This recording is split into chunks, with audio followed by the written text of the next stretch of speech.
What's up, everyone, and welcome to Creatively Enhanced, the show that is dedicated to visual artists and creative entrepreneurs. I'm your host and artist mastermind, Chantel.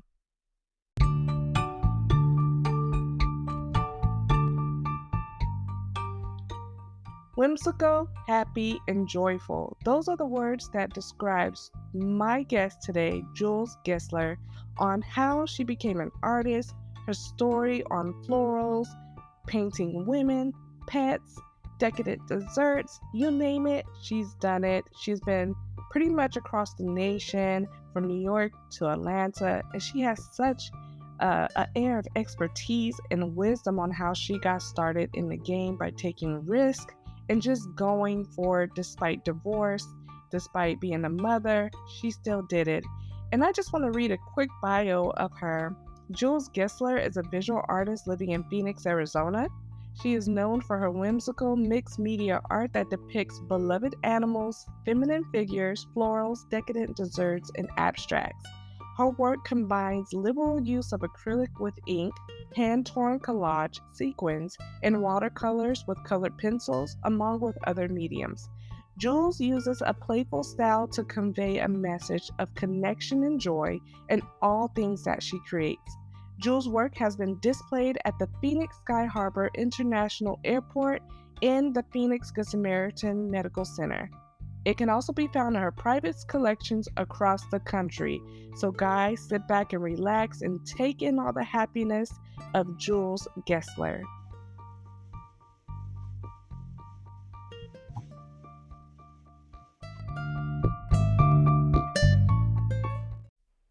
Welcome, Jules, to Creatively Enhanced Podcast. I am so happy to have you here as a guest today to tell us all about your journey as an artologist. How are you?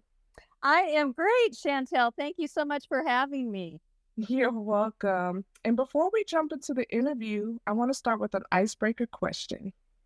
Okay. If you could be a flower, what would it be and why? Oh, man. Oh, I think, oh my goodness. Well, my two favorite flowers are lilac and tulips. And I just think, especially a tulip, I mean, it just oozes happiness. Yes, that is such a great representation of you as well. I personally love roses. Oh, yeah. I love Roses the are just, smell. Yeah, they just scream romance to me. And sometimes, don't tell my husband, but I could be quite the hopeless romantic. So oh, I'm with you on that. I am right there with you. very cool. Well, I want to start by saying that your artwork presents a playful style and interprets joy and happiness. It truly brings out the child in me and is nostalgic to my childhood memories. Can you tell us your story? Oh my goodness. I do like to tell stories. Let's see. I've always been interested in art. Back in grade school, I was the one that always was volunteered to do the bulletin board. When I was, oh gosh, in fifth grade, my neighbor and I wanted to go to the fair and just be able to spend whatever we wanted to spend. So we came up with this idea of painting rocks, and they looked like little kids' tennis shoes. And we made a little box, a shoe box out of index cards and put little tissue paper. I mean, I get very detailed. Mhm. And this little piece of concrete that went in there like a shoehorn. We had the label on there. Anyway, we took these rock kids' tennis shoes in a box to all our neighbors and sold them and got to go on to the fair and ride whatever we wanted to. Nice. But so I've always been creative. And I also taught during the summertime when I was in high school art to at the city parks rec program, which was fun, to be surrounded by all these cool kids that were interested in art and just playing. Mhm. Um, and then I graduated. I mean, I took art all through school, and then graduating graphic design, but that was a little bit too symmetrical. And I moved down to Atlanta, Georgia, and ended up actually working at this national envelope company in the graphics division, and it was so boring. And I became a manager of that, and so I started on the side doing this hardware jewelry, and I would do little shows like at Macy's, little pop-ups, and um, just other boutiques. And then it just kind of led into there was American Craft Council had a show down there, and they needed vests were really big, and they needed somebody to paint vests for their silent auction. So I painted this vest, and Helen Ballard Weeks from Ballard Designs had bid on it, but she lost out to this woman from Nashville. And that kind of got me started into making pillows. Actually, I had done I came up with this idea to do a rock pillow made out of foam, and I carved it with an electric knife, covered it with velvet and velour, and took oatmeal and painted it to look like moss or lichen. Took it down to the Design Mart in Atlanta, and asked them, if they would put them in their showroom. And he said he liked the rock pillows, but he needed something else with the line. So then I thought about that vest I had painted. So I went home and I painted all this canvas and made it into pillows and sewed things on it, took it back, and he said, well, these won't do because they don't go with the line. So he recommended somebody else. Went over there, and she loved them, but she said, I don't, these rock pillows don't fit. And I was so determined about these rock pillows. Yeah. So I took them to this other design mart there, and I walked in there, and the lady said, what were you on acid when you did these? And I just said, these have been well received at the mart. Thank you, goodbye. Yeah. But they didn't they never caught on. That was a sad story. Oh. And so how did that lead your journey into what you do today? Oh my goodness. There's a further journey. Yeah, tell us about it. So I started doing the pillows and would do them at shows. And at that time, because of my ex-husband's job, we were moving around quite a bit. We were in New York City. And then I thought, well, I'm going to do children's books instead. And so I came up with these characters called the Bopples. And I had written this, it was about accepting people's differences, and they were wearing these sweater suits. And I was out walking my dog one day, and the bus came by with these Teletubbies, and I thought, oh my gosh, they look just like the Bopples. But so I was dabbling in writing children's books and illustrating them, sending them out. And it's just such a long process. And I was working with a publisher at one time, but she ended up getting laid off. It sat there again, and then she ended up not doing it. So I kind of gave that up. Went back to the pillows, and I sold some to Barney's and ABC Carpet and Home in New York City, and little boutiques, and got them in some other merchandise marts. But so that's kind of what I did, because we moved around quite a bit. And then when I moved, we were here when I had a daughter. And so that took, of course, I wanted to spend all my time with her. Yeah. And so it was kind of on the side. And then when we went to Denver, then to Phoenix. And after a few years, we went through a divorce. And that was when I said, you know what, you've got to live your passions. This is your life. Absolutely. Yeah. So that's when, again, I started doing my hardware jewelry, and I wrote this book called Getting Your Magic Back. It's just a 2 lines per page, because at that time, when I was going through my divorce, people said, oh my gosh, you need to read this and this. And my head was about to explode. So I was just, and it just kind of came to me. And I went on Kickstarter to get it printed. And, I was being very vulnerable, because people would know about my life. And Yeah. So I did that, and then it just kind of led to I started painting dogs and flowers, and from that, people wanted cards, and then people asked me to do their dogs, which led to the commissions, Mhm. um, and I've always been kind of confused. Okay, do I want to be a painter or do I want to be an illustrator? And Mm. so I've just kind of done a little bit of everything, and I love doing most recently abstracts. I love doing women with stories, which I'm now bringing onto canvas. I was doing them on Right. watercolor. I write these quirky little stories, Mhm. and then the commissions of the dogs and cats, and I do both whimsical and realistic. And the whimsical are, in pajamas or Hawaiian shirts. And I did a commission with Hoka and Soul Sports, which is local, and I've also done pies for this awesome pie shop here called Pie Snob at all of their locations.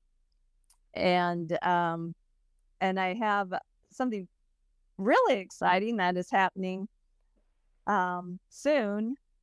The launch date is June 5th. I collaborated with Michael Gray uh, with his sandals, Mhm. and I'm going to have a couple of my paintings on Birkenstocks. Wow. Congratulations on that. Yeah. Thank you. Now, something you said that I wanted to bring back was you said when you were painting the vest, was that your first silent auction at the time that you participated in? I think it was. Yeah. Um, yeah, and somebody had just told me about it. Yep. And so that was a lot of fun to do, and Mhm. especially I was just that got me into pillow. A couple of my pillow designs were in Ballard Mhm. Designs also. Awesome. Awesome. Well, and then another thing too that you had mentioned was how you move state to state. And I'm going to ask this for all the artists because this is a dialogue that I've had with some of my art friends and my mentees is that in different states, art opportunities are different. Would you say that is the case? Oh, From definitely. from New York to Atlanta to even here now in Phoenix, Arizona. Like, what would you say was the most fruitful of where you've been? Oh gosh. Well, that's a hard question because I just kind of rolled with it and did different things. Mhm. Um, but my staple, I would always sell those pillows. Now I don't do the pillows anymore, but um, oh, that's a good question. Richmond, I did the pillow. I would, seek out little shows Mm. at each place where I'd go to, and then when I was in New York City, I got involved in SCBWI, the Society of Children's Writers and Illustrators, Mhm. and that's what got me involved in that. Ni Um, and in Denver, I was more a mom then, so I didn't really have time. But if a show would come up, I would do the pillows, and I always have done my hardware jewelry all throughout. It's Mhm. kind of a timeless thing. Yeah. Yeah, okay. So, yes, it definitely confirms different states provide different opportunities, but something that I hear in that and what you say is that you went for the opportunities that presented in every state, right? Yes, Yes. you just talk to people, and I think it does help getting into just little shows and just Mhm. see what people are interested in Right. and just talking with people. Yes, definitely. Nice. Okay. Yeah, networking is so important. It is so important for our careers, especially getting into art exhibits, getting into different parts of the art industry, right? Illustrations, graphic designing, wherever it may be, we have to network and connect. And I love how you explained your examples of what you went through, your journey, even as a mom, even in your divorce, you still overcame, you still went for it. So big ups to you. Thank you. Thank you. So on your Instagram profile, it says in your bio that you're an artologist. Can you tell me more about that? Oh, I just made that up. I just thought it was a fun word. I love words, and Mhm. I'm a big fan of Dr. Seuss, and I guess artologist just kind of sums up everything I do, you Mhm. know. Mhm. Um, and I also came up with this word, instead of just saying, "Oh, I hope my art makes you smile," I call it smile-ishness. That's good. A little crazy, yes. Now with that, if you could be remembered for one thing, what would it? Oh, well, of course, just making somebody smile or laugh or, Yeah. I think just bringing joy to people's lives is Yes.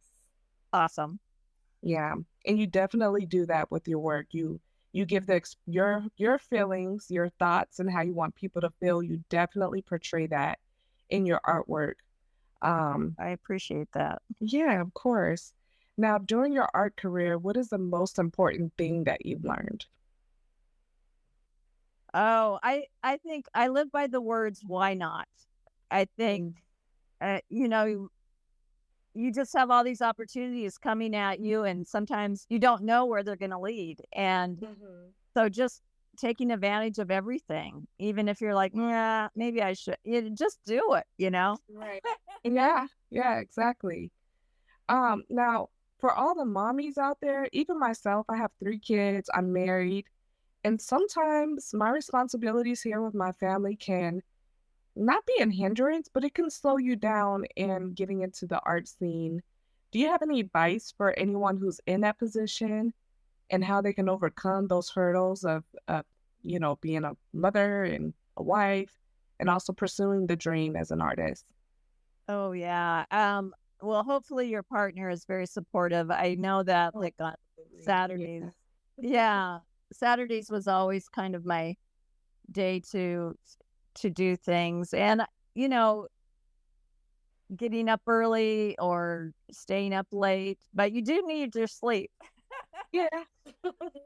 So, yeah, it is a little bit, more difficult, but you can always work your way around it. I find that even if I just scribble in a whatever, uh, Mhm. sketchbook or whatever, and try to just do that, it's kind of a meditation, or bring your kids into the art, just Mhm. just all play together, and Yes. um and they'll learn from you. That's for sure. Yeah. I agree with that. My daughter, she's 6 years old and she's definitely a talented artist herself and she loves color.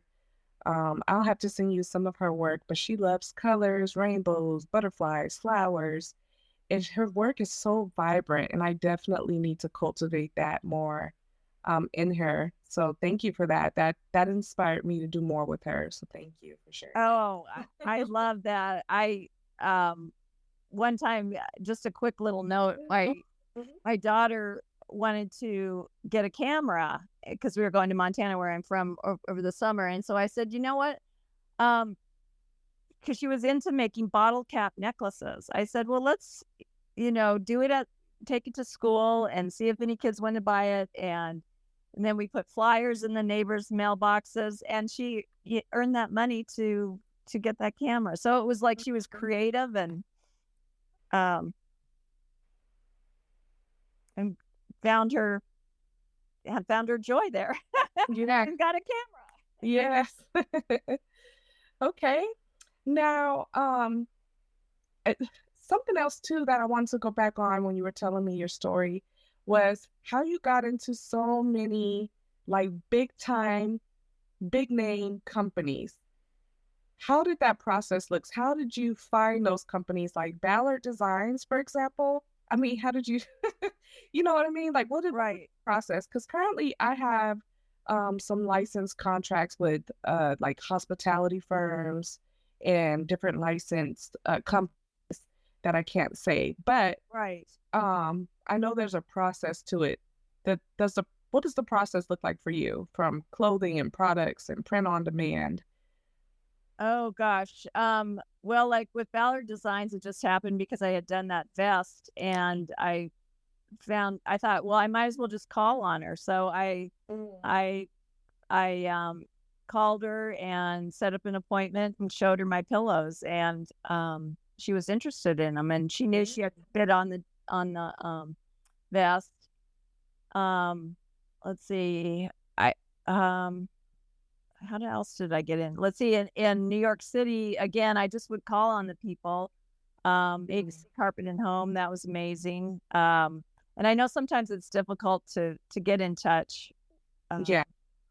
And Henry Bendel in New York City, this was very cool. They had, and I don't know if they still do it, but once a month they would have, I think they called it a look-see, and everybody would sit in this room, and one by one they'd call you, and you put out your wares on the table, and they decide if they wanted to order them or not. It was kind of fun.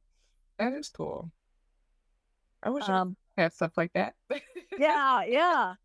And then yeah, I think I just did a lot of calling them up or emailing them, and always, attaching your work so that they can see what it looks like if they don't have time. Mhm. I truly admire the risk, the taking the opportunity to just go on and grabbing it. I'm gonna call this person because I know that they're connected to where I want to go or what I'm interested in. I absolutely admire that about you. Oh, well, thank Because you. that's the common denominator in everything you've said is the fact that you went for it. You made the call, you took the risk, the jump, the leap, right? And you was like, this is what I'm going for. Because you knew that your work needed to be out there somewhere. And you did it. You didn't stop at divorce or having a child. You went for it, right? It's your passion, so you've got Mm. to. It. I've got. Can I tell you another little story? Absolutely, yeah, go for it. So, on that note, there used to, I don't even know if it's still around, a magazine called W Magazine, and it's Women's Wear Daily. And they had this article in there. This was back when I lived in Atlanta, and this designer, Theo Fennell was his name. And my roommate had just moved over to London to work at the College of London. And that was when I was doing my hardware jewelry, and I thought, you know what? I'm gonna call this guy up because they didn't have email back then or texting. Mhm. So I called him up and I said, I'm going to be in the city, and can I make an appointment with you? Well, he was so generous and nice, and I went over there with my Ziploc bag full of hardware jewelry, and I met with them and I spread it out. And this was right at the beginning. I was not a salesperson at all. And Mm. he was so kind. He said, if you are serious about jewelry design, you should come over here. There's, this fine jewelry school that you could take 2 years. And so anyway, he said, I want you to go over to Harrods, because he had his jewelry in Harrods, and talk to this person and see if you can get your hardware jewelry in there. Mhm. I was so scared. I was like, oh my gosh. And I went over to Harrods and I asked if this lady was there, and they said, no, she's not. I said, okay, thank you. Goodbye. And then I walked up Portobello Street, I think it was, and I met this Italian woman just to see if anybody there was interested in my jewelry. And she was like, "Oh my gosh, this is awesome." She said, "You should move over here. You can be my guest and then go to the Mhm. school that he was talking about." All I could think about is my dad is so conservative. He says to work for this company the rest of your Mhm. life and earn your pension. And so, needless to say, I didn't do it. And fast forward, it was 3 years ago. I was over in London, and I said, all I want to do is go into Harrods to see Theo's stuff. So we go in there, and they said, oh, he pulled out like 5 years ago. Well, we're in the cab driving, and here is this building that says Theo Fennell. And I said, my boyfriend said, "Do you want to go in there, Peter?" And I said, "Sure, yeah." So we stopped. We went in there, and I didn't even ask if he was there. But now Theo, designs jewelry for Elton John and the King and Queen and Mm. all this. And so I go home, and he's on Instagram, and so I sent him a message, and I said, back when I was in my 20s, I had met with you, and you're so kind, and my career took a different direction, but and he messaged back. I mean, it was just Wow. so nice. Yeah. Mhm. Wow, that is so cool. Like, Wow. I'm really speechless because I'm telling if okay, so listeners, if you haven't gathered something already from this, just for the fact of taking risks and just going for it by now, like that alone should give you the push. Because I felt motivated and inspired to just go for the dream. Thank Oh, you so much for sharing that story. oh, you're so welcome. Now, let's get into for our listeners. Anybody in the art industry or becoming an entrepreneur, perhaps, what advice can you give them to get started today? Um, Again, I just think it's the why not. Mhm. Just and when you're an artist also, I think it's just trying different avenues, you know, Yeah. like I sell cards, I do commissions, I do shows, I try to post on Instagram daily if I can. And it doesn't have to be perfect that you post, and a lot of people like it when it's not, or you could do your Mhm. process um and just being on all the social medias. And another thing, I'm redoing my website, so it's taken a long time, but I one thing that you should do is have an email list and try to, email everybody at least once a month. And that, unfortunately, I don't have that set up yet. Yeah. But I'm telling you guys, do it. That's right. I agree 1,000% because your email marketing list um is people who actually believe in what you do and what you have to offer. Right. And when So you do yeah. shows, definitely get email lists Mhm. at shows. Yes, yes, that is key. Um, okay, so we're almost to the close here. And before we close out, I would love for you to read your book, Getting Your Magic Back, because I believe there's such a powerful story in there that will help someone who's going through something life-changing and they need to hear the raw feelings of what that feels like and how you overcame that. So, if you don't mind sharing that story with us, I would love it. I would love that. Thank you. Go ahead. So it's just like 2 lines per page. Excuse me. And the first spread, there's a word that just kind of summed it up with three, with an exclamation point, and it begins with an F and it ends with a K. But and then I did abstract paintings for the background. But okay, here I go, and that first spread is that word bump. Okay. Okay. So then we turn the page, and it's my world as I know it no longer exists. Comfort and boredom and glittery bits.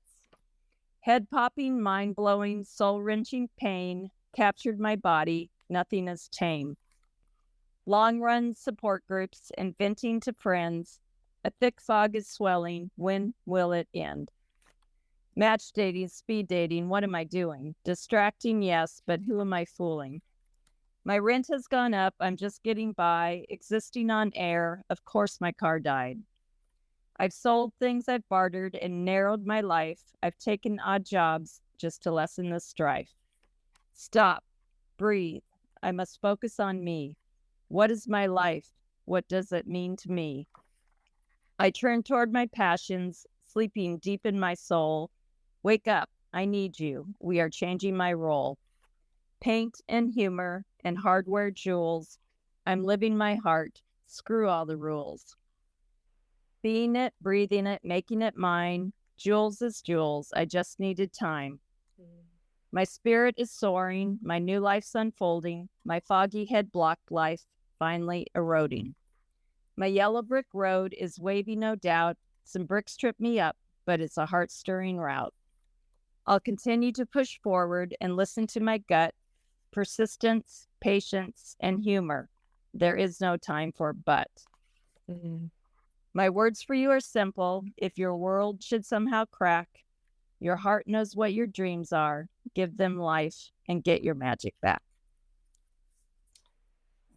I'm clapping. Okay.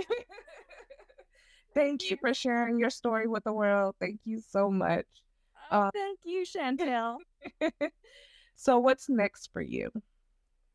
Oh gosh, I just, get that website done and see what happens Mhm. the Burks, and then continue doing commissions. I just love painting the dogs because you just feel such an attachment. And then and these women, like I said, I moved them onto the canvas and they have a little story, quirky story. I love writing quirky stories, so we'll see where that goes. Yes, it will be successful. I truly believe that. Oh, thank you. So, before we go, can you tell the listeners how they can contact you? Oh, sure. On my website, it's julesgissler.com, or you can just email me at jules@julesgissler.com. And I'm on Instagram under Jules A. Gissler, and LinkedIn, I think I'm just Jules Gissler on there, and Facebook, Jules Gissler -artist. I'm all over the place. Wonderful. And this information will be in the show notes as well. So, guys, if you want to connect with Jules, she seems like the one to network with for sure. She can give some great wisdom. Please don't waste her time. So, thank you so much for, interviewing with me on here, being one of my first featured guests. Yay! And hopefully more to come in our collaborations in the future. Thank you so much. Oh, thank you, Chantel. You're welcome. All right, bye. Bye-bye.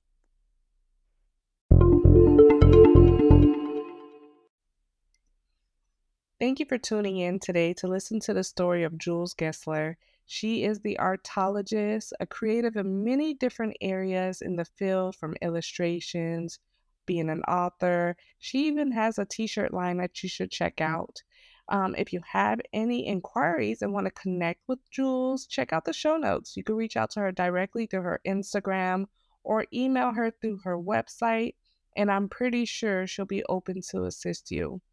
Until next time, my friends, thank you so much for tuning in to Creatively Enhanced Podcast, where this is the podcast for visual artists that are looking to expand their businesses beyond the canvas.